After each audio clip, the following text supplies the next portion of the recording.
So it has definitely been a big change and a big sacrifice. When I was living in Hawaii, I was living in a $4 million house. I had a lot of good friends, and then I moved to Colombia, and then I moved to the middle of the jungle where the first 9 months of my life I had no electricity.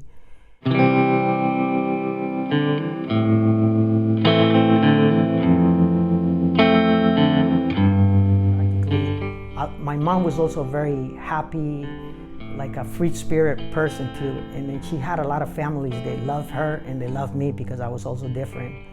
And then as a little kid, I remember they take me to music classes, acting, singing, which I'm horrible at singing, drawing. This family were a wealthier family and they wanted to give me a good life, but she got scared. And if I could, I just wish I could have more time with her. When I was 9 years old, I took my first trip from Bucaramanga to Barranquilla. My mother sent me my mother was working in Barranquilla. At this point, she was already sick. She was dying from cancer, and she was working in Barranquilla and getting a medical treatment. And she sent me even though I didn't spend so much time with my mother, she was such a huge part of me. She was the kind of person they always told me, work hard, don't steal, be good, this and that. And I'll be honest, I was a wild kid. I was a kid that by the time I was 9 years old, I used to carry rocks in my pocket. So if other kids tried to be aggressive with me, I just pull out the rocks and start whacking them with the rocks and then run like crazy. So I had to survive, but I was always a mama's boy. And then I received this Christmas card from they got sent to my grandparents' house. Even though I was supposed to be living in my grandparents' house, I didn't really live there. I lived everywhere. I bounced everywhere, and to me it was an adventure. And I got into a bus. I remember I went to the bus station. I somehow snuck into the bus, and then I just went to Barranquilla. I met a police officer in the bus.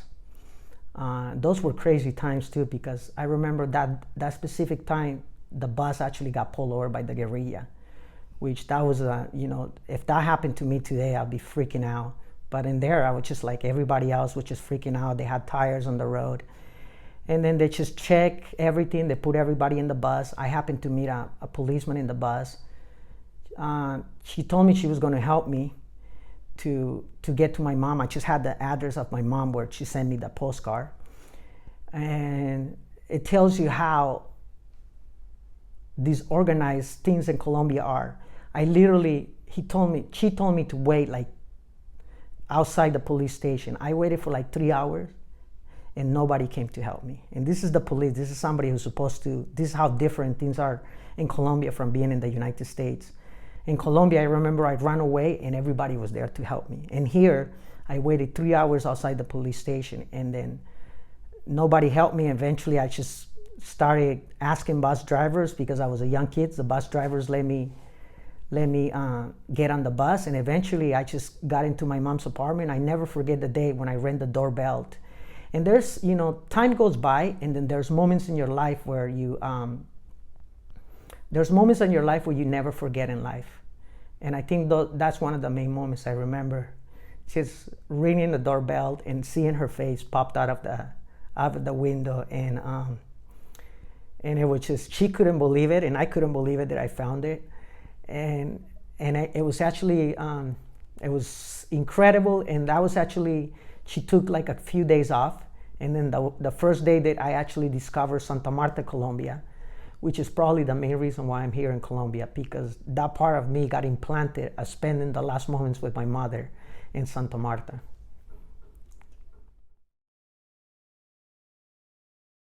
So I came back to Colombia when I was 19 years old. As I said, my mother died when she was 33 years old, and especially as a Colombian, the mother is such a huge part of a man's life, and I always felt empty. One of the reasons why I fell in love with Hawaii was because Hawaii had that tropical environment. When I was a kid, I lived in farm to farm in the area of Santander, Colombia. I left to the United States when I was around 12 years old. And when I moved there, I just kind of felt empty. When I moved to Hawaii, I felt like a feeling of being in Colombia again. It's definitely a very different environment living in Hawaii. There's a lot more opportunities being in American cities than there is at Colombia. But it's being able to be part of these both worlds that it has helped me be a better person and learn and humble me. You know, when I was 19 years old, I used to drive a Porsche, first Porsche in the state of Utah. And then in Hawaii, I drove a car that I paid for like $175. In Colombia, I had to live without a car for many years in transportation. So it kind of humbled me and made me understand people better. And I think that's one of the things about traveling, that it opens your mind and it makes people understand more about other people's life.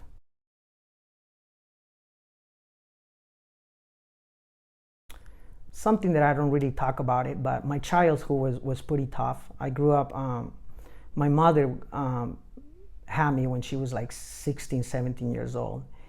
And unfortunately, I grew up, my mother grew up in a little town called Charta, which there were, I guess I can say my family in Colombia was very wealthy. And the moment that my family find out that my mom was pregnant, they were very negative towards her, and they pretty much kicked her out when she was just a little girl.